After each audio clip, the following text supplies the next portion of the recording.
नमस्कार दोस्तों।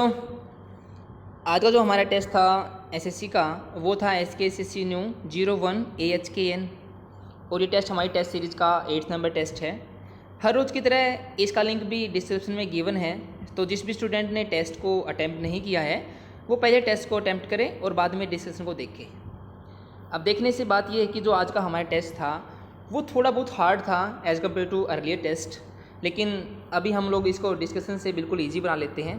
तो डिस्कशन स्टार्ट करते हैं। देखो, फर्स्ट वाला एरर वाला पार्ट है, the BJP's decision to exit the ruling alliance with the people's democratic party in Jammu and Kashmir may not be as abruptly as it seems to be. कह रहे हैं जो बीजेपी का डिसीजन आया है एग्जिट करने का, वो एग्जिट किससे करना है? Ruling alliance. जो रूलिंग अलायंस का मतलब होता है जो अभी हमारी जो रूलिंग कर रही पार्टी और उसके साथ हमारा गठबंधन है, उससे एग्जिट करने का इसने डिसीजन लिया है बीजेपी ने। वो किसके साथ लिया है? विद पीपल्स डेमोक्रेटिक पार्टी, जो मतलब PDP हमारी पार्टी है, उससे एग्जिट कर रही है। इन जम्मू एंड कश्मीर, जम्मू कश्मीर में may not be as abruptly as. देखो, सीखने वाली बात यहाँ पे ये है कि जो हमारा एक पैरेललिज्म होता है एज और एज का, मतलब एक हमारा कंजंक्शन होता है और एज के अंदर हमेशा हम पॉजिटिव डिग्री को रखते हैं। मतलब इसके अंदर हमेशा एक एडजेक्टिव आएगा और एडजेक्टिव किस फॉर्म का? एक पॉजिटिव डिग्री का। मतलब ना तो इसके अंदर कंपैरेटिव डिग्री आएगी ना सुपरलेटिव डिग्री आएगी। लेकिन जो यहाँ पे अब्रप्टली यूज हुआ है वो तो एक एडवर्ब है जी, इसका तो कोई चांस बनता ही नहीं ना। हमें सिर्फ चेक करना है कि इसके अंदर एक एडजेक्टिव जरूर होना चाहिए। और एक बात और सीखने की यहाँ पे ये है, एडजेक्टिव तो ठीक है यूज हो जाएगा इसके अंदर, लेकिन हम लोग एडजेक्टिव को क्वालिफाई करने के लिए अब्रप्टली भी यूज कर सकते हैं। समझ पाए ना बात को? देखो, मैं कहता हूँ जैसे एज वेरी फास्ट एज। मैंने फास्ट को रखना हमारी कंपल्सरी थी कि हमें फास्ट को रखना है, लेकिन वेरी भी मैं रख सकता हूँ क्योंकि इस एडजेक्टिव को क्वालिफाई करने के लिए। लेकिन कंडीशन हमारी एडजेक्टिव को रखने की, तो यहाँ पे अब्रप्टली नहीं आएगा, इसकी जगह होगा अब्रप्ट। अब्रप्ट हमारा एक एडजेक्टिव होता है। As it seems to be, मतलब इतनी अब्रप्ट नहीं होगी, इतनी गंदी नहीं होगी जैसा वो दिखाई दे रहा है। मतलब डिसीजन अच्छा लिया शायद इसने। ठीक है जी, तो थर्ड पार्ट में हमारा एरर था। नेक्स्ट देख लेते हैं। The government still had more than 2 years left of its 6-year term. अब देखो, इसी क्वेश्चन के अंदर हम लोग एक कंसेप्ट सीखेंगे। अब यहाँ पर तो इसने ले लिया 6-year टर्म और यहाँ पे ले रहा है 2 year लेफ्ट। हमारा जो 2 year लेफ्ट है इसके जगह आएगा 2 years लेफ्ट। और क्यों आएगा वह भी कंसेप्ट सीखते हैं। हमारा एक न्यूमरल एडजेक्टिव होता है, जैसे 1 2 3 4, ये हमारे न्यूमरल एडजेक्टिव होते हैं। अब जो 2 year है, 2 के अंदर क्या हो गया? हमारा 2 एडजेक्टिव हो गया और ईयर हमारा नाउन हो गया। अब 2 एक प्लूरल है तो ईयर को भी क्या करना पड़ेगा? हमें प्लूरल करना पड़ेगा, ईयर्स। ये तो हमारे एरर का कंसेप्ट था। लेकिन जो एक्चुअल में कंसेप्ट होता है हमारा, अगर 2 year के बाद कोई और नाउन आ जाता तो वो एज ए नाउन एक्ट करता और 2 year एक एज एन एडजेक्टिव काम करता जी। जैसा इसके अंदर है, यहाँ पे 6 year एक एज एन एडजेक्टिव काम कर रहा है और जो टर्म है वो हमारी एज एन नाउन एक्ट कर रही है। और हम लोग प्लूरल और सिंगुलर हमेशा नाउन का बनाते हैं, कभी एडजेक्टिव का नहीं बनाते जी। तो आपको सिर्फ ये चीज़ देखनी है कि इस 2 year या 6 year के बाद कोई और नाउन आया है तो सिंगुलर और प्लूरल सिर्फ उसी नाउन का बनेगा, इसके अंदर जो इंक्लूड है उसका नहीं बनेगा। अगर नहीं आया है तो फिर इसका बनेगा, ऑलरेडी हम लोगों ने बना लिया है, क्या बनेगा इसका? ईयर्स बनेगा जी। ठीक है जी, यही कंसेप्ट था इसके अंदर। तो कह रहा है government still had more than, कि इसके पास अभी भी है 2 साल से ज़्यादा, इसकी 6 year की जो टर्म थी उसमें से 2 साल से ज़्यादा बचे हुए हैं इसके। ठीक है जी, ठीक है, हमारा सेकेंड पार्ट में एरर है। नेक्स्ट देखते हैं, फिलर वाला पार्ट है हमारा, थोड़ा बड़ा ही फिलर है लेकिन पढ़ लेते हैं। That is an argument that is unlikely to persuade, कि एक किस्म से आर्गूमेंट है जिसको that is unlikely to persuade, जो परसुएट नहीं होने वाली है। ठीक है, मतलब इसको मनाया नहीं जा सकता आर्गूमेंट को। Dash it's government at the centre decided for the better part of the last 3 years that the way forward in Kashmir was muscular force despite entreaties by the PDP to open dialogue with stakeholders. यहाँ पे कह रहा है कि जो argument है उसको persuade नहीं किया जा सकता। Dash it's government at the centre, किसके बावजूद, मतलब शायद ना कुछ चीज़ आएगी कि इसको परसुएट नहीं कर सकते, बल्कि हुआ क्या है कि जो गवर्नमेंट है वो सेंटर में उसने डिसाइड किया है for the better part of the last 3 years कि जो 3 साल बचे हुए हैं इसके, उसके लिए सबसे बढ़िया हुई ये चीज़ दैट द वे फॉरवर्ड हम लोग यूज करते हैं जब किसी की कंक्लूजन निकालते हैं हम लोग, ठीक है ना, मतलब द वे फॉरवर्ड को हम कंक्लूजन कह सकते हैं। तो जो कंक्लूजन है इन कश्मीर में वो मैस्कुलर फोर्स, वो एक किस्म से मैस्कुलर फोर्स के रूप में बाहर आया है। डिस्पाइट एंट्रीटीज, जो एंट्रीटीज है इसका मतलब होता है रिक्वेस्ट, ठीक है, मतलब रिक्वेस्ट होने के बावजूद भी वहां पर फोर्सेस ज़्यादा है, मतलब वॉयलेंस मचा हुआ है, अफरा तफरी मची हुई है, ठीक है ना जी। By the PDP to open dialogue, अब वो जो रिक्वेस्ट की गई थी वो किसने की थी, पीडीपी ने की थी कि आप ओपन डायलॉग मतलब हमसे बातें करो विद स्टेक होल्डर्स मतलब जिसके पास रिस्पॉन्सिबिलिटी है वो आकर हमसे बातें करें, ठीक है ना जी। इसका कहने का मतलब the better part of last 3 years, जो मतलब 3 साल हैं, 3 साल हो चुके हैं इस रूलिंग मतलब बीजेपी को, शायद कुछ जो गवर्नमेंट में है हमारी रूलिंग पार्टी उसको 3 साल हो चुके हैं और उसने एक डिसीजन भी नहीं ले पाई है इस वाले इशू के अंदर, ठीक है ना जी। तो कहने का मतलब यही है। लेकिन जो हमारा फिलर आएगा वो देखते हैं। गिविंग, जो गिविंग है हमारा वो एज एन प्रीपोजिशन एक्ट कर सकता है, लेकिन यहाँ पे क्या है, it's government at the centre decided, मतलब सब्जेक्ट आया है और वर्ब आई है, तो प्रीपोजिशन के बाद तो कभी भी सब्जेक्ट और वर्ब नहीं आ सकता जी, तो फर्स्ट वाला नहीं होगा। गिवन भी हमारा एक प्रीपोजिशन की तरह एक्ट करता है, जो मैंने बताया था आप लोगों को कंसेप्ट कि ये प्रेजेंट पार्टिसिपल है और ये पास्ट पार्टिसिपल है। प्रेजेंट पार्टिसिपल से पहले सब्जेक्ट आएगा हमारा और पास्ट पार्टिसिपल से पहले हमारा ऑब्जेक्ट एक्ट करता है। इस कंसेप्ट को हम बहुत सारी सीट्स के अंदर या टेस्ट के अंदर डिस्कस कर चुके हैं, ठीक है जी। लेकिन हमें यहाँ पे एक कंजंक्शन चाहिए और कंजंक्शन सिर्फ इसके अंदर दे रखा है और इसके अंदर दे रखा है, ठीक है ना। अब यूज करें गिविंग दैट, तो हमारा ये वाला पार्ट एक सब्जेक्ट की तरह एक्ट करेगा, है तो ये भी प्रेजेंट पार्टिसिपल ही है ना, ठीक है ना, तो एक सब्जेक्ट की तरह एक्ट करेगा। तो पढ़ने से पता लग रहा है हमें कि दैट इज एन आर्ग्यूमेंट, कि एक आर्ग्यूमेंट है that is unlikely to persuade, जिसको परसुएड नहीं करा जा सकता, नहीं किया जा सकता परसुएड डैश इट्स गवर्नमेंट। अब गिवन दैट या गिविंग दैट ये चीज नहीं दे रही है, मतलब जो परसुएड वो हमारा सब्जेक्ट नहीं बन सकता, बल्कि गिवन दैट जो परसुएशन है वो किसने दी है, इनको कंसीडर करते हुए, बल्कि इसको तो ऑब्जेक्ट माना जाएगा ना, क्योंकि ये चीज हमारा सब्जेक्ट नहीं बन सकती, ये कोई एक्शन नहीं कर सकती, बल्कि लोग परसुएड करेंगे जी, ठीक है जी। परसुएशन लोग करते हैं, कोई पीपल करता है, तो इसी केस में हमें गिवन दैट यूज करना पड़ेगा कि इस चीज को कंसीडर करते हुए, इस चीज को कंसीडर करना मतलब इसको ऑब्जेक्ट ट्रीट करना, ठीक है जी। और दैट हमारा एक कंजंक्शन है और हमारी वो भी कंडीशन फुलफिल हो गई, तो इसलिए फोर्थ हमारा राइट आंसर रहेगा, ठीक है जी। नेक्स्ट देखते हैं।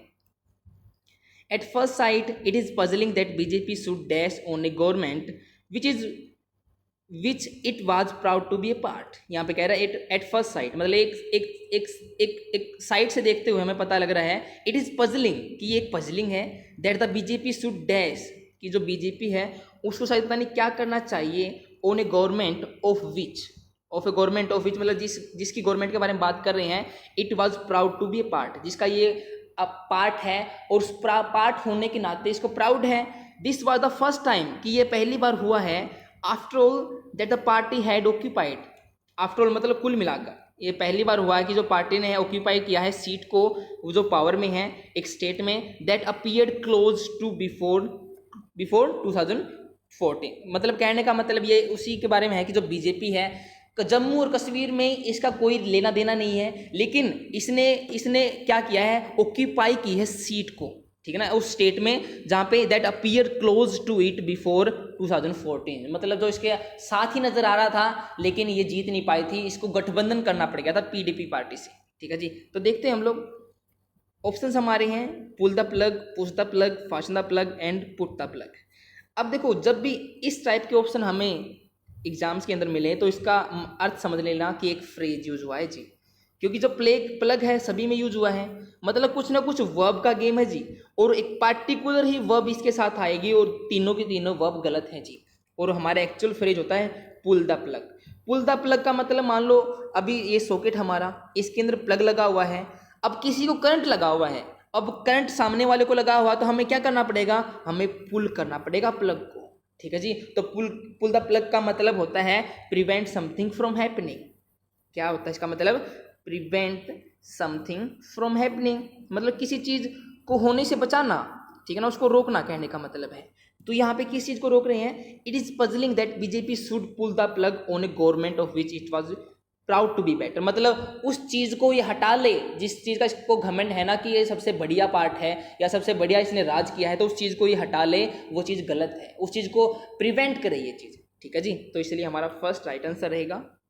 नेक्स्ट देखते हैं, फिर हमें सिमिलर मीनिंग बताना है रीइंफोर्स्ड। जो हमारा रीइंफोर्स्ड है, अब देखो इसके अंदर हम लोग रूट वर्ड डिस्कस करते हैं। फोर्स हमारा वर्ड होता है, फोर्स का मतलब होता है हमारी स्ट्रेंथ, इनफोर्स का मतलब होता है किसी को स्ट्रेंथ देना, और री इनफोर्स मतलब किसी को दोबारा स्ट्रेंथ देना, स्ट्रेंथन करना, सपोर्ट देना, ठीक है जी। री इनफोर्स का मतलब वो होता है। तो देखते हैं स्ट्रेंथन्ड, बिल्कुल हमारा फर्स्ट ही राइट आंसर रहेगा। री एग्जामिन नहीं कर रहे किसी चीज़ को, ना ही रीप्लेस कर रहे हैं और ना ही रिकंस्ट्रक्टेड कर रहे। कंस्ट्रक्ट का मतलब होता है किसी चीज़ को बनाना, और रिकंस्ट्रक्ट मतलब दोबारा उस चीज़ को बनाना चाहिए, ठीक है नहीं। लेकिन ये आंसर हमारा नहीं है, फर्स्ट राइट आंसर रहेगा। सेकंड देखते हैं अनअबेटेड। देखो इसके अंदर जो अबेट वर्ड है, इसका मतलब होता है किसी को रिड्यूस करना, किसी चीज़ को, ठीक है जी, रिड्यूस करना। और अन मतलब बिना रिड्यूस किए, अन मतलब नेगेटिव, ना, नो की सेंस है, नो रिड्यूस मतलब रिड्यूस नहीं करना, तो मतलब ऐसे ही बढ़ाना उसको, ठीक है ना जी। तो अनअबेटेड का मतलब ही यही होता है कि बेरोक टोक कोई चीज़ चलती रहे, ठीक है ना, कंटिन्यूटी में चलती रहे वो चीज़। तो इसका हम लोगों को सिनोनिम बताना है अनसिंपैथेटिक। कोई चीज़ अनसिंपैथेटिक नहीं होगा, कोई बंदा हमारा अनसिंपैथेटिक हो सकता है, ये हमारा आंसर नहीं है। अनअल्टर्ड, अनअल्टर, देखो अनअबेटेड हमारी कोई एक्शन या कोई प्रोसेस के लिए यूज करते हैं हम लोग, क्योंकि जो अनअल्टर वर्ड यूज हुआ ये भी बिल्कुल एग्जैक्ट सिनोनिम है, लेकिन अनअबेटेड हम लोग एक्शन के लिए और प्रोसेस के लिए यूज करते हैं, लेकिन जो अनअल्टर्ड है वो किसी की पोजीशन या अपीयरेंस के लिए यूज करते हैं। मान लो किसी की शर्ट बिल्कुल सफ़ेद है, सुबह उसने पहनी थी और शाम तक बिल्कुल सफ़ेद है, तो वो अनअल्टर्ड हुई, सारा दिन उसने यूज की लेकिन अनअल्टर्ड है, उसकी जो अपीयरेंस है वो बिल्कुल चेंज नहीं हुई है, अनचेंज्ड है, वो इस सेंस में यूज करेंगे। लेकिन ये सिर्फ पोजीशन या अपीयरेंस के लिए, तो ये आंसर नहीं हो सकता। थर्ड है अनपैरेलल्ड, तो पैरेलल होने का तो कोई सिचुएशन नहीं है यहाँ पे। अनकॉम्प्रोमाइजिंग, अनकॉम्प्रोमाइजिंग का मतलब एक तो होता है कि कॉम्प्रोमाइज कर लेना, समझौता कर लेना। अनकॉम्प्रोमाइज मतलब समझौता ना करना या उस चीज़ को मानना ही नहीं, ठीक है ना। इसका मतलब वही होता है जो चीज़ रुके ना, चलती रहे, ठीक है ना। और ये अनकॉम्प्रोमाइजिंग हम लोग एक्शन के लिए यूज तब करते हैं जब वो एक्शन चला हुआ है, रुक ही नहीं रहा है, ठीक है ना। तो इसका एग्जैक्ट सिनोनिम होगा अनकॉम्प्रोमाइजिंग। तो फोर्थ राइट आंसर इसका जी। नेक्स्ट है फोर्थ एक्विट। जो एक्विट है उसका मतलब होता है किसी को बरी कर देना, ठीक है ना, मतलब एक्विटेड ऑफ चार्जेस हम लोग यूज करते हैं, एक्विट के साथ ऑफ जनरली यूज होता है। तो चार्जेस से बरी करना मतलब उसको फ्री कर देना, तो इसका हमें अपोजिट मीनिंग निकालना है जी। फर्स्ट है डिस्क्लोज। डिस्क्लोज हम लोग इन्फॉर्मेशन को करते हैं, ठीक है ना जी, इन्फॉर्मेशन को या फाइंडिंग्स को हम लोग जनरली क्या करते हैं, डिस्क्लोज करते हैं। तो यहाँ पे एक्विट को डिस्क्लोज करना नहीं जी, ये थोड़ा सा एक हटके मीनिंग है तो उसी सेंस में, लेकिन थोड़ा सा हटके है क्योंकि इसका सिनोनिम हो रहा है ये तो, ठीक है ना जी, हमें तो एंटोनिम बताना है। सेकेंड है कन्विक्ट। कन्विक्ट का मतलब होता है किसी को हिरासत में लेना, एक्विट का मतलब किसी को फ्री करना और कन्विक्ट का मतलब हिरासत में लेना। तो शायद ये सेकेंड हमारा राइट आंसर बन जाए, लेकिन दो ऑप्शन और रहते हैं हमारे। थर्ड है अजज। जो हमारा अजज है इसका मतलब होता है घोषणा करना, ठीक है ना, डिक्लेयर करना कोई चीज़। तो डिक्लेयर किसी को फांसी भी तो दे सकते हैं ना, किसी को फ्री भी कर सकते हैं, तो ये तो दोनों साइड का हो गया, नहीं होगा आंसर हमारा। Fourth sentence. सेंटेंस एक तो हमारा होता है वाक्य, सब्जेक्ट वर्ब और ऑब्जेक्ट, लेकिन एक सेंटेंस होता है जब किसी को सजा देते हैं पनिशमेंट के सेंस में, ठीक है। तो देखो थोड़ा सा ये अंदर की साइड हो गया, मतलब लीगल टर्म में बिल्कुल एक एग्जीक्यूशन की साइड पहुंच गया कि उसको फांसी दे दी, उसको सजा सुना दी। लेकिन जो एक्विट होता है वो हमारा फ्री करना होता है, तो इसका अपोजिट तो क्या होगा, किसी को हिरासत में लेना होगा ना, किसी को पनिशमेंट देना नहीं होगा। किसी को मतलब बिना पनिशमेंट किए छोड़ दिया तो उसका हो सकता है कि सेंटेंस देना होगा, लेकिन एक्विट का मतलब होता है किसी को फ्री करना, मतलब जैसे हमारी हिरासत में था या हम लोगों ने कैद कर रखा था उसको, तो उसको एक्विट कर देना, तो वो एक्विट है। लेकिन हिरासत में लेना उसका एग्जैक्ट एंटोनिम है जी। सेंटेंस देना अलग सेंस दे रहा है यहाँ पे, ठीक है ना। दोनों दो अप्रोप्रिएट हमारे आंसर बन सकते थे, लेकिन इनमें से सबसे अप्रोप्रिएट तो हमारा सेकंड वाला है जी, तो सेकंड राइट आंसर रहेगा।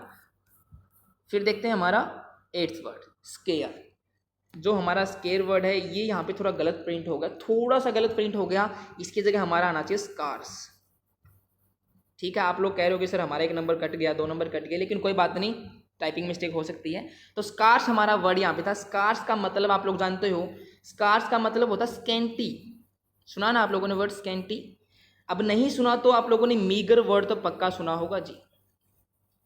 मीगर भी नहीं सुना और मीगर नहीं सुना तो स्पार्स तो पक्का सुना होगा आप लोगों ने। चारों के चारों का मीनिंग होता है किसी चीज की कमी होना। ठीक है जी, स्कार्स वही होता है, स्कैंटी भी वही होता है, और मीगर भी वही, और स्पार्स भी वही। ठीक है ना जी, तो इसका मतलब कमी होना, तो इसका हमें एंटोनिम ढूंढना है। फर्स्ट वाला है स्केयर्ड। स्केयर्ड मतलब किसी को डराना, नहीं ये नहीं होगा। ट्रांसपायर, ट्रांसपायर का हमारा मीनिंग होता है किसी भी इंफॉर्मेशन को रिवील कर देना। ठीक है जी, तो रिवील नहीं कर रहे हम लोग। थर्ड है अबंडेंट। अबंडेंट मतलब होता है प्रचुर मात्रा में, एम्पल मात्रा में। ठीक है ना, बहुत मात्रा में, तो ये हमारा राइट आंसर रहेगा। एक्सीलेंट मतलब किसी की क्वालिटी की हम लोग बात नहीं कर रहे, तो ये भी हमारा आंसर नहीं है। Third is the right answer. ठीक है जी, नेक्स्ट देखते हैं। 9th है टू डिग द ग्रेव। इसके अंदर भी थोड़ी सी गलती हुई है। To dig the grave actual में होता तो ईडीएम ऐसे ही है, लेकिन यूज होता है डिग वंस ग्रेव। ठीक है जी, डिग वंस ग्रेव का मतलब होता है खुद को हानि पहुंचाना या कुछ चीज को बिगाड़ना। ठीक है जी, तो इसका जो सिनोनिम होने वाला है, जो मतलब होने वाला है, वो टू टार्निश। टार्निश का मतलब भी वही है, बिगाड़ देना किसी चीज को। ठीक है ना, मेक लेस गुड हम लोग कह सकते हैं। मेक लेस गुड मतलब जो अच्छी चीज थी उसको और कम कर दिया। ठीक है जी, इसका एक सिनोनिम हम लोग यूज करते हैं, guild the lily. Guild the lily, guild the lily कहने का मतलब मेरा यही, कोई मान लो मैंने एक डेकोरेट करके किसी चीज को, अब अगर कोई बंदा दोबारा आके उसको डेकोरेट करना चाहे, वो डेकोरेट नहीं हुई लेकिन बिगड़ गई, तो उसने क्या किया, गिल्ड द लिली कर दिया जी उसने। ठीक है ना, उसने मतलब उस चीज को खराब कर दिया, टार्निश कर दिया। ठीक है ना जी, और एक इडियम और यूज करते हैं, गो वेस्ट। गो ईस्ट, गो नॉर्थ, गो साउथ नहीं, सिर्फ गो वेस्ट का मतलब होता है चीजों को बिगाड़ देना। ठीक है जी, तो हमारा सेकंड राइट आंसर है। नेक्स्ट देखते हैं, टू चेक बाय जोल। जो हमारा चेक बाय जोल हमारा होता है, जैसे हमारे ये मुंह होता है हमारा, ठीक है ना, जोल हमारा जबड़ा होता है ये, और चेक हमारा ये होता है। ठीक है ना, तो इसके बीच में कितना हमारा डिफरेंस होता है, बिल्कुल कम होता है। तो नियर की जब सेंस देनी होती है तो हम लोग यूज करते हैं, तो टू चीक बाय जोल। चेक नहीं होगा यहाँ पे, सॉरी, चीक होगा।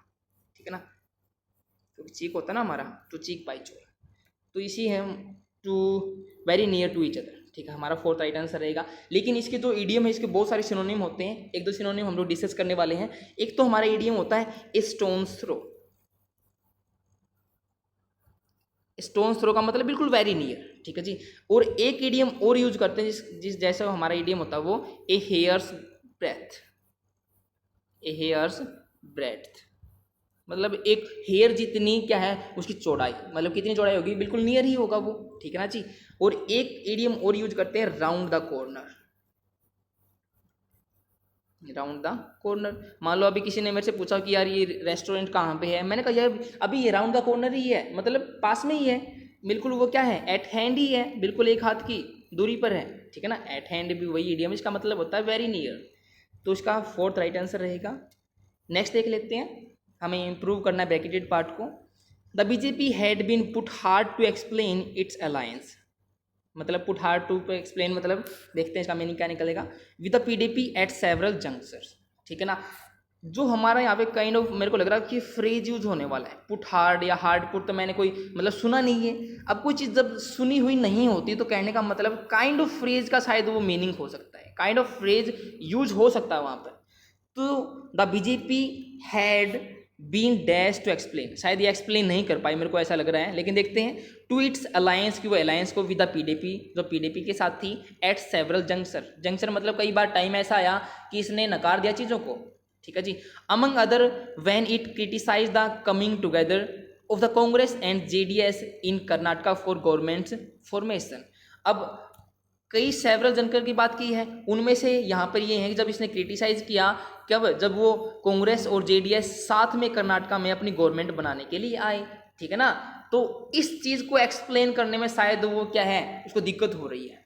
देखते हैं, पुट हार्ड के नाम की तो कोई चीज होती नहीं हमारी, लेकिन जो फ्रेज यूज होता है वो हमारा होता है हार्ड पुट टू। बोलना जरा एक बार, क्या होता है hard put to? Hard put to का मतलब होता है not able to do something, मतलब किसी चीज को ना कर पाना या उसके अंदर उतना सामर्थ्य ना होना, ठीक है जी, not able to do something. तो वो एक्सप्लेन करने में क्या है जी, नाकाम है कि जो अलायंस है इसके साथ उस चीज को, मतलब इसने गठबंधन क्यों तोड़ दिया, ठीक है जी। तो पुट हार्ड नहीं, पुट हार्ड नहीं, हार्ड पुट टू। फोर नहीं यूज होता है, टू यूज होता है, तो सेकंड इसका राइट आंसर रहेगा जी, ठीक है जी। नेक्स्ट देखते हैं, the timing of the breakup days before the Amarnath Yatra is also significant. अब देखो हम लोगों ने कल वाली शीट के अंदर डिस्कस भी किया था टाइम वर्सेस टाइमिंग। टाइम एक एग्जैक्ट टाइम होता है जब हम किसी चीज के बारे में बात करें, कितने बजे हुई, 10 बजे हुई, ठीक है ना, तो 10 बजे टाइमिंग नहीं है उसकी, वो 10 बजे टाइम उसका। लेकिन टाइमिंग हम लोग कहते हैं जब कोई एक्शन होता है, कहते हैं ना, मतलब अभी जैसे कई बार क्या होता है जब बस चल रही होती है, ठीक है ना, पूरी फास्ट चली हुई है, अब ब्रेकर आए, ब्रेकर में जैसे ही कम हुई वो बंदा वहां से उतर गया, तो उसका टाइम बढ़िया नहीं था, उसकी टाइमिंग बढ़िया थी। जैसे ही कम हुई उसकी स्पीड, वो वहां से उतर गया, तो उस चीज की टाइमिंग यूज करते हैं हम लोग। तो कहने का मतलब यही है, जब एक्शन के दौरान हमें टाइम मेंशन करना हो तो हम यूज करेंगे टाइमिंग, क्योंकि तब तो वो टाइम पीरियड हो जाएगा ना, और पीरियड के लिए तो हमें अलग चीज़ यूज करनी पड़ेगी कि 10 साल के लिए, 5 साल के लिए। तो टाइमिंग करने का मतलब होता है वही कि जब चीज़ें एक्शन में चल रही होती हैं, उस टाइम किसी चीज़ का होना, वो उसकी टाइमिंग होती है जी। तो the timing of the breakup, जो ब्रेकअप का मतलब जो सेपरेशन हुआ है, देखो हमारा एक ही आर्टिकल से बना हुआ है, ये हमारा टेस्ट आप लोगों को पता भी चल गया होगा सेपरेशन किसका हुआ है, बीजेपी का और पीडीपी का। तो जो टाइमिंग हुई है उस चीज़ की, जो टाइमिंग है सेपरेशन की, वो बहुत बढ़िया है, शायद डेज बिफोर द अमरनाथ यात्रा, कि जो अमरनाथ यात्रा से पहले जो ब्रेकअप की जो टाइमिंग है वो क्या है, इज ऑल्सो सिग्निफिकेंट, क्या वो हमारी अच्छी है, सिग्निफिकेंट है, ठीक है ना जी। तो इसके अंदर मेरे को तो कोई एरर नज़र नहीं आ रहा, लेकिन देखते हैं हम लोग। Time of the breakup, time की बात नहीं कर रहे हम लोग, टाइम ऑफ द नहीं, टाइमिंग ऑफ द ब्रेकअप बिल्कुल। अरे यार, थर्ड और फोर्थ दोनों के दोनों सेम है इसके अंदर, थर्ड भी हमारा सही है और फोर्थ भी राइट आंसर है। थोड़ी सी मिस्टेक होगी, शायद यहाँ पे द टाइमिंग होना चाहिए था, और द इसके अंदर ऑलरेडी आ जाता तो ये थर्ड वाला नहीं होता, नो इम्प्रूवमेंट हमारा राइट आंसर होता है, ठीक है जी। तो थर्ड और फोर्थ दोनों के दोनों राइट आंसर है। नेक्स्ट देखते हैं, हमें वन वर्ड सब्स्टिट्यूशन बताना है। Strong desire to take liquor, to take liquor मतलब शराब पीने की एक स्ट्रॉन्ग डिजायर होना, उसको क्या कहते हैं। फर्स्ट वाला वर्ड है डोटेज। डोटेज हमारी एक ऐसी एज होती है, ऐसी सिचुएशन हो जाती है जब हमारी जैसे हम लोग ज़्यादा ओल्ड हो जाते हैं, ज़्यादा वीक हो जाते हैं, तो उस सिचुएशन को क्या कहेंगे हम लोग, डोटेज कहेंगे जी। लेकिन हमारा आंसर नहीं है ये। डायलॉजी हमारा ऐसा वर्ड है जब चीज़ों को हम लोग क्लियर वे से ना कहें, एम्बिगुअस वे से कहते हैं, ठीक है ना, किसी को कन्फ्यूज करना, कहने का मतलब बात तो कह दी लेकिन सामने वाले को समझ में नहीं आई, तो मैंने क्या यूज किया, टेलोजी यूज की मैंने, ठीक है ना जी। तो ये भी हमारा आंसर नहीं है। थर्ड है डिटोलॉजी। जो वर्ड डिटोलॉजी है इसका मतलब होता है, मान लो कोई मैंने वर्ड लिखा पेन, तो पेन का एक वर्ड तो होता ही है जिससे हम लोग लिखते हैं, ठीक है ना, हमारा जो पेन होता है, और एक मतलब और निकाल देना, एक मतलब और निकाल देना, तो एक वर्ड से दो मीनिंग निकाल देना या दो इंटरप्रिटेशन निकाल देना, वो हमारा होता है डिटोलॉजी। तो ये भी हमारा आंसर नहीं है। डिप्सोमेनिया होता है strong desire to take liquor, तो फोर्थ राइट आंसर रहेगा इसका। नेक्स्ट है constitutional right to cast vote. Constitutional right मतलब जो कॉन्स्टिट्यूशन ने हमें राइट दिया है वोट को कास्ट करने का, उसको क्या कहेंगे हम लोग। फर्स्ट है इटिमोन। इटिमोन मैं आप लोगों को एक रिलेट करवाता हूँ इटिमोलॉजी से। जो हमारा इटिमोलॉजी होती है वो वर्ड की स्टडी, कि वर्ड कहाँ से आया, तो इटिमोन भी वही चीज़ होती है, रूट वर्ड, जिससे और वर्ड बनते हैं, और जो रूट होता है हमारा, उस रूट को क्या कह सकते हैं हम लोग, इटिमोन, ठीक है ना जी। जैसे हम लोग क्या कई बार कहते हैं ईगोटिस्ट, ईगोइस्ट, तो इसके अंदर ईगो हमारा क्या है, एक इटिमोन है जी, ठीक है जी। तो सेकंड है ग्रेटिस। जो ग्रेटिस होता है उसका मतलब होता है कोई चीज़ का फ्री होना, विदाउट चार्ज होना, ठीक है ना, तो हमारा ग्रेटिस होता है, तो ये भी हमारा आंसर नहीं है। थर्ड है फ्रेंचाइज। अब देखो फ्रेंचाइज जो हमारा नाउन के रूप में यूज होता है, तो इसका मतलब होता है वोट डालने का राइट होना, लेकिन जब वर्ब के रूप में यूज होता है तो पोजेसन देना किसी को कहते हैं ना, उस चीज़ की उसने फ्रेंचाइजी ली हुई है तो उसने क्या लिया हुआ है, पोजेसन लिया हुआ है, ठीक है ना जी। तो राइट आंसर हमारा क्या हुआ, थर्ड राइट आंसर रहेगा। हियर से हमारी अर्थी होती है जिसके ऊपर मतलब डेड बॉडी को लिटाया जाता है, तो ये भी हमारा आंसर नहीं है, third is the right answer. Next देखते हैं इनकरेक्टली स्पेलिंग वर्ड हमें बताना है। जो फर्स्ट वाला वर्ड है कोडलिंग, कोडलिंग जनरली क्या है, बॉयफ्रेंड करते हैं, जैसे बॉयफ्रेंड और गर्लफ्रेंड साथ में चल रहे थे, अगर किसी बंदे ने उसकी गर्लफ्रेंड की तरफ देख भी लिया ना तो वो क्या है, उसको पीट देगा। तो कोडलिंग का मतलब वही होता है ओवर प्रोटेक्टिव होना, ठीक है ना, मतलब इतना प्रोटेक्टिव कि चाहे कोई मतलब हवा भी चल जाए तो हवा को बंद कर दे वो, ठीक है ना, इतना ओवर प्रोटेक्टिव है। तो कोडलिंग बिल्कुल राइट स्पेलिंग है, ये हमारा आंसर नहीं है। फिर है कैरल, जो वर्ड कैरल है ये फ्रेंच में यूज होता है और किसी का नाम रखते हैं हम लोग कैरल, जैसे सोनू रखते हैं, मोनू रखते हैं, जयवीर रखते हैं, वीर रखते हैं। वीर का मतलब तो नाम है किसी का, लेकिन एक वीर बहादुर भी तो होता है ना, तो कैरल ऐसे ही फ्रेंच का नाम होता है जिसका मतलब स्ट्रोंग होता है, ठीक है ना। थर्ड है कोडलिंग। अब देखो ये जो हमारा कोडलिंग है इसका मतलब था ओवर प्रोटेक्टिवनेस, और ये जो कोडलिंग है ये हमारी एक फिश होती है, छोटी मछली, इसके अंदर कोड लीवर ऑयल बहुत कम है, ठीक है जी। और जो हमारा फोर्थ और चार्ड, चार्ड हमारा वर्ड होता है जब किसी को थोड़ा थोड़ा जला दिया जाता है, कई बार काली हो जाती है ना चीज़ कोई, जब जलाते हैं तो वो काला होना ही होता, चार्ड होना है, ठीक है जी। तो ये भी हमारा आंसर नहीं है। इन चारों में से स्पेलिंग वैसे सभी की ठीक है, लेकिन जो ये कैरल हमारा वर्ड है ये नेम के लिए यूज करते हैं, तो नाम किसी का चिंटू मिंटू, नाम तो कुछ भी रख सकते हैं ना, तो इसीलिए सेकंड हमारा राइट आंसर रहेगा, ठीक है जी। इन चारों में से सिर्फ एक ही आंसर बन सकता है हमारा, सेकंड वो हमारा आंसर है। नेक्स्ट है 16, फर्स्ट है कोरल। जो कोरल हमारा होता है जिसकी स्पेलिंग गलत है जी, इसका एक्चुअल स्पेलिंग होती है COREL। कोरल ड्राइव होती है हमारी जिसके अंदर हम लोग ग्राफिक्स वगैरह रखते हैं, ठीक है ना जी, ये कंप्यूटर से रिलेट है, तो फर्स्ट राइट आंसर है इसका। डबल आर नहीं यूज होता, एक आर यूज होता है जी, ठीक है। सेकेंड है कोरल। अब ये वाला कोरल हमारा कोरल पेंटिंग होती है, मतलब जैसे एक हार्ड स्टोन को भी हम लोग कोरल कहते हैं, ठीक है ना। जो कोयला होता है उसको भी कोरल कहते हैं, कहने का मतलब ये होता है। जो डायमंड होता है उसको भी कोरल कहते हैं हम लोग, ठीक है जी। थर्ड हमारा कॉलर, कॉलर तो आप लोग जानते हो, जो हमारी शर्ट का कॉलर होता है वही होता है, एक नेक बैंड भी कह सकते हैं हम लोग इसको, ठीक है जी। तो ये हमारा आंसर नहीं है। क्लैक, अब देखो क्लैक क्यों नहीं है ये, कई बार बच्चे क्या सोचते हैं इसको कि QUE ये क्यों है, क्लैक क्यों नहीं है, क्लैक है। ऐसा ही हमारा एक वर्ड होता है फैटीग, ये फैटिग्यू नहीं है, फैटीग है, टायर्डनेस मतलब थकावट होना, ठीक है ना जी। जब भी मतलब GUE QUE या और बहुत सारे ऐसे वर्ड मिले तो उसका मतलब वही है जो फर्स्ट वाला वर्ड है ये, ठीक है जी। वो हम लोग एक फॉर्मेशन के लिए लगा रखा हम लोगों ने, तो प्रोनाउंसिएशन इसकी हुई क्लैक। क्लैक का मतलब होता है ग्रुप ऑफ फ्लावर्स, क्या होता है जी, बोलना एक बार जरा, एक ग्रुप ऑफ फ्लावर्स। तो हमारा फर्स्ट राइट आंसर है। नेक्स्ट देखते हैं 17। अब जो आज वाले हमारे 17 और जो 18 PQRS या जो हमारे पैराजम्बल थे वो थोड़े से मुश्किल थे, क्योंकि इसके अंदर थोड़ा ग्रामर का पार्ट कम यूज होकर हमारी अंडरस्टैंडिंग का पार्ट ज़्यादा यूज हो रहा है इसके अंदर, ठीक है ना। तो जिस बच्चे की अंडरस्टैंडिंग थोड़ी बहुत अच्छी थी, मतलब जिसने रीडिंग कर रखी अच्छी, वो इसको कर पाएगा, अदरवाइज बच्चों को थोड़ी डिफिकल्टी हुई होगी इसके अंदर। एक बार पढ़ते हैं, देखो। The BJP has by all accounts sent out an assurance to its core constituency through this move. कह रहा है कि जो बीजेपी ने बाय ऑल अकाउंट्स मतलब सभी चीज़ों को मद्देनजर रखते हुए सेंट आउट एन एश्योरेंस, इसने एश्योरेंस दी है to its core constituency. Core मतलब जिसका मेन गढ़ कहते हैं ना, गढ़, कि ये बीजेपी का गढ़ है, तो कोर कंस्टिट्यूएंसी मतलब जहाँ पे इसका गढ़ है, थ्रू दिस मूव, इस मूव के दौरान, ठीक है ना।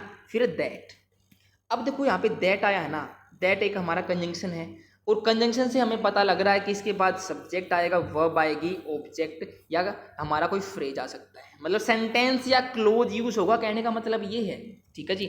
सेकंड देखते हैं, even if it means giving up power in the state. Even if मतलब चाहे इसका मतलब ये हो कि ये गिव अप कर रही है, छोड़ रही है पावर को उस स्टेट में, ठीक है जी। आर है with its eyes fixed on the 2019 Lok Sabha election, मतलब इसके साथ साथ कि इसकी आंखें, मतलब इसकी कंसंट्रेशन किसके ऊपर है, 2019 के जो लोकसभा इलेक्शन होने वाले हैं उसके ऊपर है, ठीक है जी।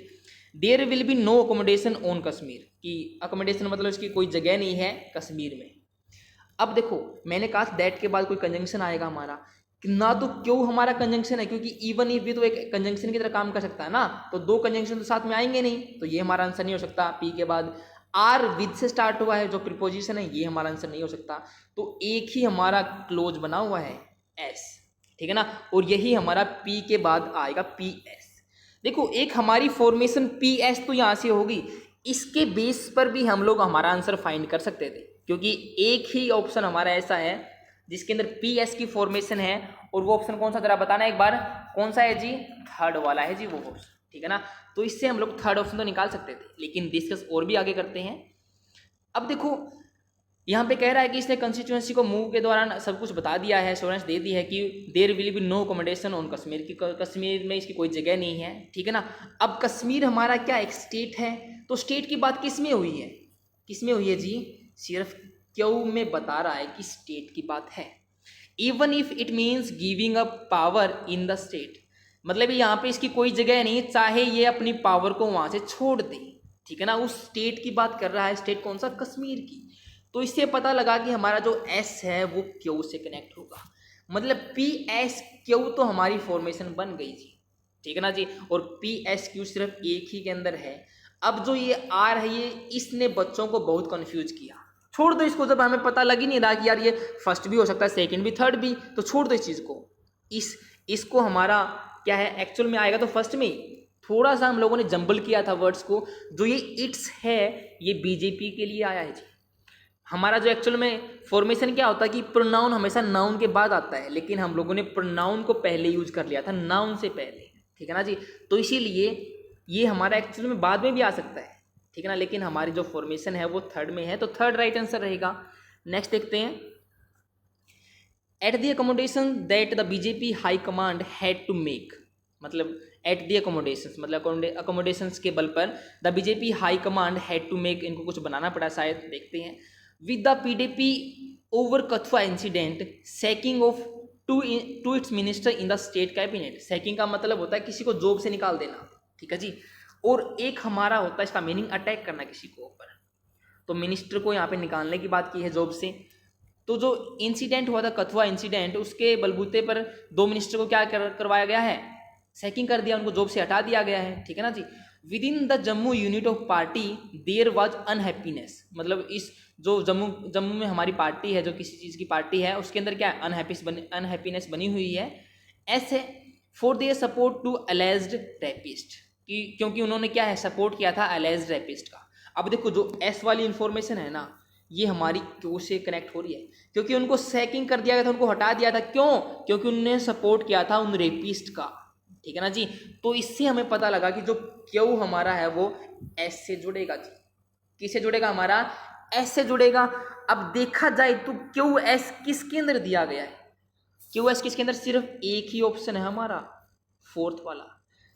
तो ये सिर्फ हमें आंसर फाइंड करने के लिए, हमारे पास टाइम कम है, तो एक हमें कहते हैं ना तुक्का लगाने वाला है, तो क्यू एस के अंदर चांसेस ज़्यादा हैं कि क्यू एस वाला हमारा आंसर हो। तो देखते हैं, क्यू एस तो हमारा बन गया। अब पढ़ते हैं हमारा पी और R. At the accommodation that BJP high command had to make, देखते हैं। फिर है within Jammu unit of party there was unhappiness. अब देखो ये जो चीज़ है ना, अनहैप्पीनेस होने का कारण है ना, क्योंकि कथुआ इंसिडेंट में क्या कर दिया, दो मिनिस्टर को क्या कर दिया जी, जॉब से निकाल दिया।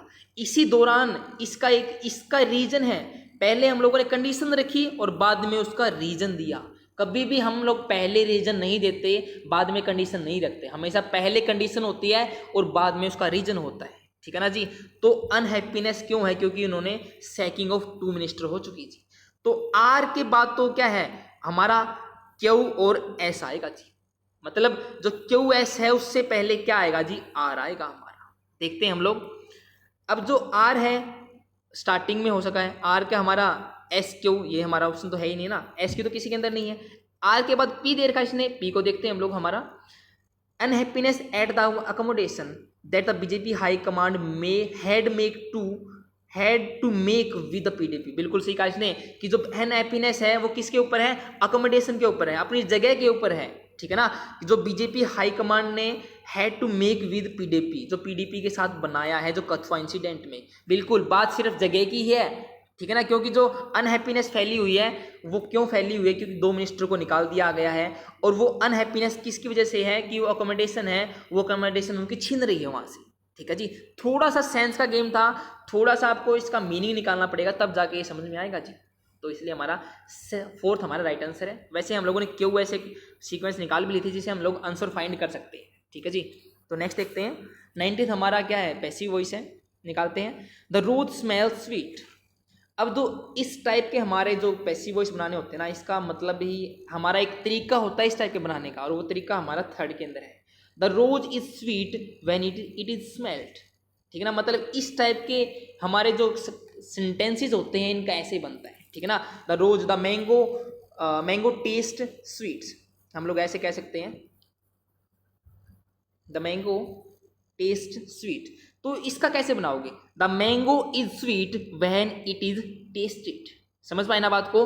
तो इस टाइप के सेंटेंसेस का आप पैसिव ऐसे बनाओगे, कहने का मतलब एक फ्रेम ही है ये इस चीज का। ठीक है जी, तो 3rd इसका राइट आंसर रहेगा। नेक्स्ट है डायरेक्ट इनडायरेक्ट हमारा, he said do you know who he is. देखते हैं, ही सेड मतलब पास्ट है, he asked me, he asked me, he asked me, he asked me, बिल्कुल ठीक है सभी में। पास्ट हमारा यहाँ पे पास्ट तो यहाँ भी पास्ट होगा, तो नो वाला ऑप्शन कैंसिल हो जाता है। अब वो ही वाज या वो आई वाज, अब यहाँ पे यूज हुआ है हमारा ही, और जो ही 3rd पर्सन है वो नो चेंज होता है जी, क्योंकि 1st पर्सन हमारा सब्जेक्ट के अकॉर्डिंग, 2nd हमारा ऑब्जेक्ट के अकॉर्डिंग, और 3rd हमारा नो चेंज। तो ही को ही में रखेंगे, आई में यूज नहीं करेंगे जी, तो 3rd हमारा राइट आंसर रहेगा जी। ठीक है ना जी। और एक चीज़ और सीखने की है, जब सेंटेंस से हमारा कंजंक्शन यूज हो जाता है तो बीच में इन्वर्जन नहीं होता, मतलब जो इज ही है ये इज हमेशा सब्जेक्ट के बाद आएगा। ठीक है ना जी, तो हेल्पिंग वर्ब मतलब सब्जेक्ट से पहले यूज नहीं होगी। ठीक है जी, तो देखते हैं नेक्स्ट हमारा आ गया अब क्लोज टेस्ट। जो ये क्लोज टेस्ट आज का था ना, थोड़ा बहुत ये भी टिपिकल था, थोड़ा हार्ड पड़ता था, क्योंकि 3 या 4 लाइन दी है आपको, और इन्हीं के अंदर क्या है, आप लोगों को 5 हमारे जो फिलर दे दिए गए हैं। ठीक है ना, तो इसका मतलब यही है कि इसके अंदर भी आपको सेंस बनानी पड़ेगी अपनी। तो पढ़ते हैं एक बार। The BJP had said it had become dash for it to continue. तो बीजेपी ने कहा है कि यह इसके लिए मुश्किल हो गया है, शायद पता नहीं क्या बन गया है, कि यह कंटिन्यू नहीं कर पाएगी, for it to continue in the partnership, कि ये पार्टनरशिप में नहीं रह सकती, एज द 2 ऑब्जेक्टिव। अब ऑब्जेक्टिव का मतलब 2 ऑब्जेक्टिव है, 2 अहम मुद्दे हैं, वो कौन से हैं, पीस एंड डेवलपमेंट। इन दो मुद्दों को लेकर वो उसके साथ साथ पार्टनरशिप में नहीं रहना चाहती। ठीक है जी, तो देखते हैं हमारा अब फिर है वर डैश नियर बीइंग अचीव्ड। वर मतलब थे, अभी इनके लिए बात की गई है पीस और डेवलपमेंट के लिए। ठीक है ना, अभी इनके लिए आया ये वर डैश नियर बीइंग अचीव्ड, शायद वो अचीव होने वाले थे या नहीं होने वाले थे। एंड लेमेंटेड हमारा होता है शोइंग सैडनेस। क्या मतलब होता है, बोलना जरा एक बार, शोइंग सैडनेस। अब यहाँ पे नेगेटिव वर्ड यूज हुआ है, तो इसका मतलब एंड से कनेक्ट हुआ, तो यहाँ पे भी नेगेटिव बात है जी। समझ पाए ना। एक तो ये वाला हिंट था जो इसके अंदर आपको नंबर दिलवा सकता था। आगे देखते हैं, limited the dash of fundamental rights. पता नहीं क्या उन्होंने फंडामेंटल राइट्स का क्या किया है, such as dash and right to life. मतलब यहाँ पे जो चीज़ आएगी वो एक फंडामेंटल राइट हमारा, क्योंकि राइट टू लाइफ ही हमारा क्या एक फंडामेंटल राइट है। ठीक है ना। और सैडनेस हमेशा किस चीज़ पे होगी, जो चीज़ गलत हुई है। मतलब इसके अंदर भी हमारा नेगेटिव वर्ड और इसके अंदर भी हमारा नेगेटिव वर्ड आएगा जी। इस लिमिटेड ने हमको दो वर्ड दे दिए जो नेगेटिव पोजीशन में आएंगे जी। ठीक है ना जी। तो आपको एक वर्ड्स की एक इन्वायरमेंट आपको पता होना चाहिए कि ये इस वर्ड का इन्वायरमेंट है क्या, ये नेगेटिव है या पॉजिटिव है। तो देखते हैं हम लोग ऑप्शन को डिस्कस करते हैं। The BJP has said it had become dash for it had become senseless. Senseless का मतलब होता है कि पर्पज ही ना होना, नो गुड पर्पज। ठीक है ना, मतलब सेंस ही नहीं है इसके अंदर, तो कहने का मतलब गलत है ये। या एक हम लोग सेंसलेस यूज करते हैं जब हम अनकॉन्शियसनेस में होते हैं। ठीक है जी। तो हम अनकॉन्शियस मतलब हमारी सचेत मन या अचेत मन की तो बात कर ही नहीं रहे। तो नो गुड पर्पज देखते हैं हम लोग, हो सकता है नहीं हो सकता। इनवैलिड, जो हमारा इनवैलिड है, ये दो चीज़ों के लिए यूज होता है। अगर हम लोग किसी डॉक्यूमेंट के लिए इनवैलिड कहेंगे तो उसका मतलब होगा नॉट ऑफिशियली एक्सेप्टेड, मतलब ऑफिशियली उसको एक्सेप्ट नहीं किया जा सकता। लेकिन अगर इनवैलिड हमारा ओपिनियन या आर्ग्यूमेंट के लिए यूज होता है तो उसका मतलब होता है नॉट करेक्ट। कहते हैं ना it is an invalid argument, मतलब वो आर्ग्यूमेंट कैसी है, नॉट करेक्ट है। ठीक है ना, दो कंटेक्स्ट में यूज किया जाता है इनवैलिड, लेकिन यहाँ पे इनवैलिड तो किसी चीज़ के लिए यूज किया ही नहीं जा रहा। ठीक है ना, कोई भी चीज़ इनवैलिड नहीं है यहाँ पे। इलॉजिकल मतलब it had become illogical for it to continue, मतलब इसमें कोई लॉजिक नहीं है, मतलब लोग इसको गलत समझेंगे अगर हम लोग कंटिन्यू करेंगे। नहीं जी, इलॉजिकल का भी कोई यहाँ पे सीन नहीं है, ना इनवैलिड का सीन है। अनटेनेबल, जो हमारा अनटेनेबल है इसका मतलब होता है कंटिन्यू ना कर पाना। इसका जो फॉर इट टू कंटिन्यू है ना, इस चीज़ से हमें हिंट मिला है कि उस प्रोग्रेस को वो कंटिन्यू नहीं कर सकती। तो इसके लिए सेंसलेस की ज़रूरत हमें नहीं है, हमें किसकी ज़रूरत है जी, फोर्थ की। सिर्फ इसी कंटिन्यू से हमें पता लगा कि यहाँ पे जो प्रोसेस है वो आगे नहीं चल सकती, क्योंकि उसके लिए क्या आएगा, अनटेनेबल आएगा जी। ठीक है ना जी, तो इसलिए फोर्थ राइट आंसर रहेगा, क्योंकि सेकंड, फर्स्ट और फोर्थ में थोड़ी सी मतलब दुविधा हो सकती थी हमें, लेकिन जो आगे फॉर इट टू कंटिन्यू आ गया इसके बलबूते में हम लोगों ने फोर्थ आंसर लगा लिया। नेक्स्ट है, in the partnership as the two objective peace and development were dash being achieved. अब देखो यहाँ पे मैंने क्या कहा था, नेगेटिव चीज़ आएगी, तो हमारा देखते हैं पार्टिकुलरली, नाउवेयर, क्लियरली, रिमार्केबली। इन चारों में से सिर्फ एक ही नेगेटिव है, और वो कौन सा है, नाउवेयर। नाउवेयर नहीं है ये हमारा नोवेयर। नोवेयर मतलब कहीं भी नहीं थी, मतलब जो ये डेवलपमेंट और पीस वाली बात है ये कहीं भी नहीं थी जो अचीव होने वाली थी, मतलब कोई चांस थे ही नहीं थे इसके अचीव होने के। ठीक है ना जी, इसीलिए इसने क्या कर दिया, वो कंटिन्यू नहीं कर पाई उस पार्टनरशिप को। तो पार्टिकुलरली, क्लियरली और रिमार्केबली तो पॉजिटिव है, इनका तो कोई चांस है ही नहीं, तो सेकंड हमारा राइट आंसर रहेगा जी। Nowhere were being achieved and limited the dash of fundamental rights. अब किसके ऊपर सैडनेस उन्होंने व्यक्त की है, कंक्लूजन के ऊपर, कि फंडामेंटल राइट्स का कंक्लूजन निकाल दिया। इनका भी कंक्लूजन निकलता है क्या जी, अरे यार पागल समझ रखा है क्या, नहीं, कंक्लूजन नहीं निकालेंगे हम लोग फंडामेंटल राइट्स का। डिस्पर्सल हमारा होता है जब चीज़ों को डिस्पर्स कर देते हैं, बिखेर देते हैं, मतलब बांटते हैं क्या फंडामेंटल राइट्स, कि आपको ये मिलता है, आपको ये मिलता है, अरे नहीं भाई, कुछ भी लिख रहा है। इरोजन, जो वर्ड हमारा इरोजन है, इसका मतलब होता है उल्लंघन करना, उनका कम होना, उनका उल्लंघन होना। तो फंडामेंटल राइट्स के लिए हम लोग इरोजन वर्ड यूज कर सकते हैं जी। सस्पेंशन मतलब फंडामेंटल राइट्स को लटका दिया गया, सस्पेंस में रख दिया गया, अरे नहीं, एक ही ऑप्शन है जी, क्योंकि जो ऑप्शन है वो थोड़े टिपिकल हैं, लेकिन आप वर्ड की सेंस समझोगे तो एक ही नेगेटिव वर्ड मिल रहा है हमें जो फंडामेंटल राइट्स के लिए आ सकता है, और वो कौन सा है, third is the right answer. Next है हमारा fundamental rights such as dash and dash right to life. मतलब यहाँ पे जो चीज़ आने वाली है वो हमारी क्या है, एक राइट टू लाइफ, मतलब हमारा फंडामेंटल राइट्स है जी। तो देखते हैं, लूज, अनबाउंड, फ्री, रियल। कहने का मतलब हमें दोनों को साथ में डिस्कस करना पड़ेगा। अगर इन दोनों को मिलाने से कोई फंडामेंटल राइट्स बन रहा है तो वो आंसर हमारा होगा। तो loose, oration, rhetoric, speech, speaking, आप लोगों ने कभी फंडामेंटल राइट्स पढ़े हैं तो उसके अंदर ये चीज़ आई है कभी, नहीं जी, तो लूज हमारा आंसर नहीं हो सकता। अनबाउंड भी हम लोगों ने कभी नहीं सुना। फ्री तो हम लोगों ने सुन रखा है, फ्रीडम हमारा होता है, या हमारी कोई फ्री लिविंग होती है हमारे रहने के लिए, फ्री टू वॉइस हमारा होता है, फ्री स्पीच हमारी होती है, तो बहुत सारी चीज़ें होती है। रियल भी हमारा नहीं है, तो ऑप्शन ये एक है जी, फ्री, जो हम लोग फंडामेंटल राइट्स के अंदर वर्ड यूज करते हैं। फ्री ओरेशन होता है कहीं पे भाषण देना, तो देखते हैं। फ्री रेटोरिक होता है बोलने की कला, कहते हैं जो पॉलिटिशियंस के पास होती है कि लोगों को मना लेते हैं, वो भड़का देते हैं, लोगों को मना भी लेते हैं, वोट ले लेते हैं, तो वो रेटोरिक होता है जी। ठीक है जी, तो ये तो हमारा आंसर होगा नहीं कि फंडामेंटल राइट दिया गया कि आप लोग रेटोरिक यूज करो। फ्री स्पीच, बात देखो यहाँ पे अटकिया है, फ्री स्पीकिंग नहीं, हम इंग्लिश स्पीक नहीं करना हमें, फ्री स्पीच मतलब बोलने की क्या है, हमें फ्रीडम है जी। तो एक ही फंडामेंटल राइट है जो कनेक्ट हो रहा है, इसके अंदर भी थर्ड और इसके अंदर भी थर्ड यूज होगा जी। ठीक है जी, तो एंड राइट टू लाइफ, और एक तो ये हमारा फंडामेंटल राइट है, और एक है फ्री टू स्पीच, मतलब फ्री स्पीच का हमारा फंडामेंटल राइट। तो देखने से हम लोगों ने पूरा का पूरा कंप्लीट कर लिया इसको। थोड़ा बहुत हार्ड था लेकिन इतना भी हार्ड नहीं है, हम लोगों ने डिस्कस इसको पूरा कर लिया है। आई होप आप लोगों ने एंजॉय भी किया होगा इसको। तो थैंक यू फ्रेंड्स।